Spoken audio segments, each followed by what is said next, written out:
Nosotros como Acción contra el Hambre somos una organización internacional, tenemos presencia en más de 60 países.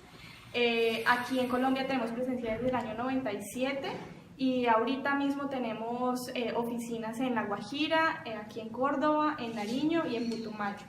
En Colombia tenemos un programa orientado hacia los determinantes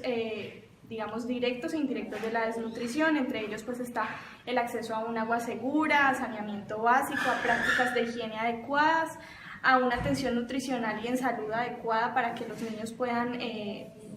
desarrollar todo su potencial de desarrollo,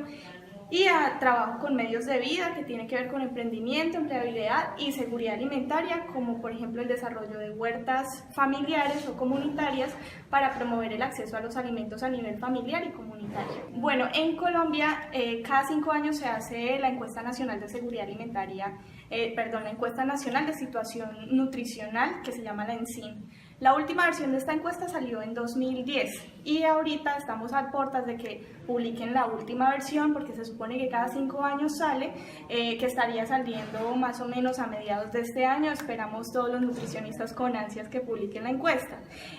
Según esa encuesta en Colombia, a nivel de nación, la prevalencia de desnutrición aguda, es decir, la desnutrición que mata, la desnutrición que vemos en los medios, es del 0.9%, es decir, que menos de 1 de cada 100 niños tiene esa desnutrición que mata.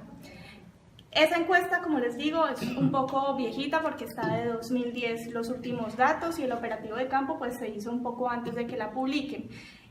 Sin embargo, aquí en Colombia, con la información que nosotros tenemos de cerca de 6.000 niños que hemos valorado, esto sí quiero aclarar que es información que no es estadísticamente representativa, porque nosotros no hacemos un muestreo, sino que llegamos a nuestros beneficiarios que tienen unas condiciones muy particulares, por ejemplo, que tienen afectación por el conflicto armado, están confinados, su acceso a alimentos es muy precario, etcétera, etcétera, que esa es precisamente la razón por la que nosotros llegamos a ciertas comunidades, es decir, están más vulnerables que el promedio. Las prevalencias de desnutrición aguda que nosotros encontramos son cercanas al 2%, es decir, que más o menos 2 de cada 100 niños tienen riesgo de morirse por una causa asociada a la desnutrición. Esto se ve agravado por situaciones como el acceso, digamos, limitado a los servicios de salud, como por ejemplo, yo tengo mi niño muy enfermo, pero el puesto de salud me queda muy lejos, no tengo cómo llevarlo y espero hasta las últimas consecuencias, hasta que mi niño esté muy enfermo, porque prefiero no dejar a los hermanitos solos. Entonces, digamos que hay también un tema de determinantes sociales y de accesos a servicios que inciden sobre esta problemática a nivel del departamento, no solo del departamento, sino también de las zonas rurales dispersas de nuestro país. En Colombia, en 2015, se publicó el lineamiento para el manejo integrado de la desnutrición aguda, moderada y severa. En ese lineamiento se han priorizado unos departamentos, que ya ustedes lo veían, la doctora Luz Helena Monsalve está hablando sobre eso, que han sido priorizados para la implementación de ese lineamiento precisamente por su morbimortalidad asociada a desnutrición. Esos departamentos pues son el departamento de La Guajira, que lo vemos todo el tiempo, digamos, en los medios, y nosotros como Acción contra el Hambre tenemos presencia allí, pero también están los departamentos como el Bichada, Guainía, y departamentos de referencia como Chocó, por supuesto, y departamentos de referencia que reciben los niños más complicados, que no se pueden tratar en el hogar, porque hay una cosa muy importante para aclarar, y es que no todos los niños con desnutrición aguda tienen que irse al hospital. O sea, un niño con desnutrición aguda, si no está complicado, ese niño se puede quedar en su casa y recibir un tratamiento médico y nutricional en su casa, como cualquier otra enfermedad, con los seguimientos que se requieren, porque es como si uno tiene hipertensión, uno tiene que ir a sus controles, ¿verdad? Igual es un niño con desnutrición aguda, si no está complicado, es decir, si no tiene una neumonía, una deshidratación muy grave, digamos otras complicaciones médicas asociadas a su desnutrición, ese niño se puede quedar en su casa. Ahora están los casos de niños ya muy graves, que tienen deshidrataciones severas, diarreas severas. Esos niños tienen que irse a un hospital, y normalmente las zonas rurales dispersas no cuentan con un nivel de complejidad que permita atender esas complicaciones con los especialistas que se requieren. Es por eso que hay otras zonas que también se han priorizado para la implementación de ese lineamiento, sobre todo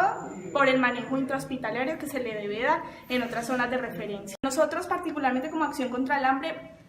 el municipio de Montería, para las acciones específicas en salud y nutrición no lo hemos priorizado porque hay otras zonas rurales dispersas que son más críticas en términos de nutrición. Nosotros hemos identificado una situación grave en el municipio de Ayapel asociada a la minería. La minería afecta a las fuentes de agua y eso hace que los niños presenten más enfermedades que impacten sobre su estado nutricional. Del departamento de Córdoba, como acción contra el hambre, lo que les decía, nosotros llevamos implementando proyectos específicos en nutrición desde 2014 y todavía tenemos acciones específicas en nutrición, particularmente en los municipios de Ayapel, Montelíbano, Puerto Libertador y Tierra Alta, que digamos que históricamente en Córdoba son los municipios que han sido afectados por el conflicto armado y que ese conflicto armado agudiza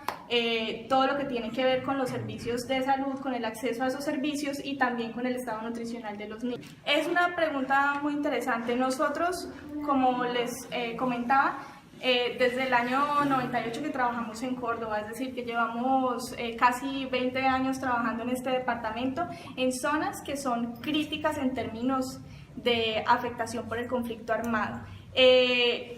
No es que lo vayamos a empezar a hacer ahora porque se firman los acuerdos o porque las FARC se desmovilicen, es que ya lo estamos haciendo y lo venimos haciendo desde hace muchísimo tiempo, incluso con la desmovilización de los grupos paramilitares. Entonces, para nosotros no es una novedad trabajar con la población afectada por el conflicto armado. Tenemos un proyecto que se encuentra vigente, que está financiado por la Embajada de Suecia, que termina este 31 de marzo del año en curso. Ese proyecto se viene implementando desde el año pasado, desde el 1 de abril, es decir, que es un proyecto que ha durado un año. En ese proyecto hemos identificado en los municipios prioritarios que les he comentado 2.000 niños y niñas que han sido atendidos, han recibido toda la atención en salud y nutrición, y de allí hemos identificado cuáles niños con desnutrición aguda pueden recibir tratamiento en el hogar y le hemos orientado ese tratamiento. Históricamente, desde que venimos implementando las acciones específicas en nutrición aquí en el departamento, hemos identificado cerca de 70 niños con desnutrición aguda. Las enfermedades asociadas a diarreas, infecciones respiratorias, que son las más comunes en la primera infancia. Y la otra, que todos la conocemos, es la alimentación asociada a prácticas de lactancia materna, introducción de alimentos complementarios a edades muy tempranas. Recordemos que los niños y niñas deben recibir lactancia materna de manera exclusiva hasta los 6 meses de edad. Antes de allí no se le debe introducir ningún alimento. Cuando una mamá nueva o una comunidad no tiene suficiente acompañamiento sobre esos determinantes, pues puede, digamos, introducir alimentos de forma no adecuada al niño, no porque sea mala, no porque lo quiera hacer, sino por el desconocimiento y muchas veces también por la falta de acceso. La falta de acceso a los alimentos que determina que esas prácticas de alimentación no sean las mejores. Esos son los 2 determinantes básicos para que un niño pase de un estado nutricional normal a una desnutrición aguda.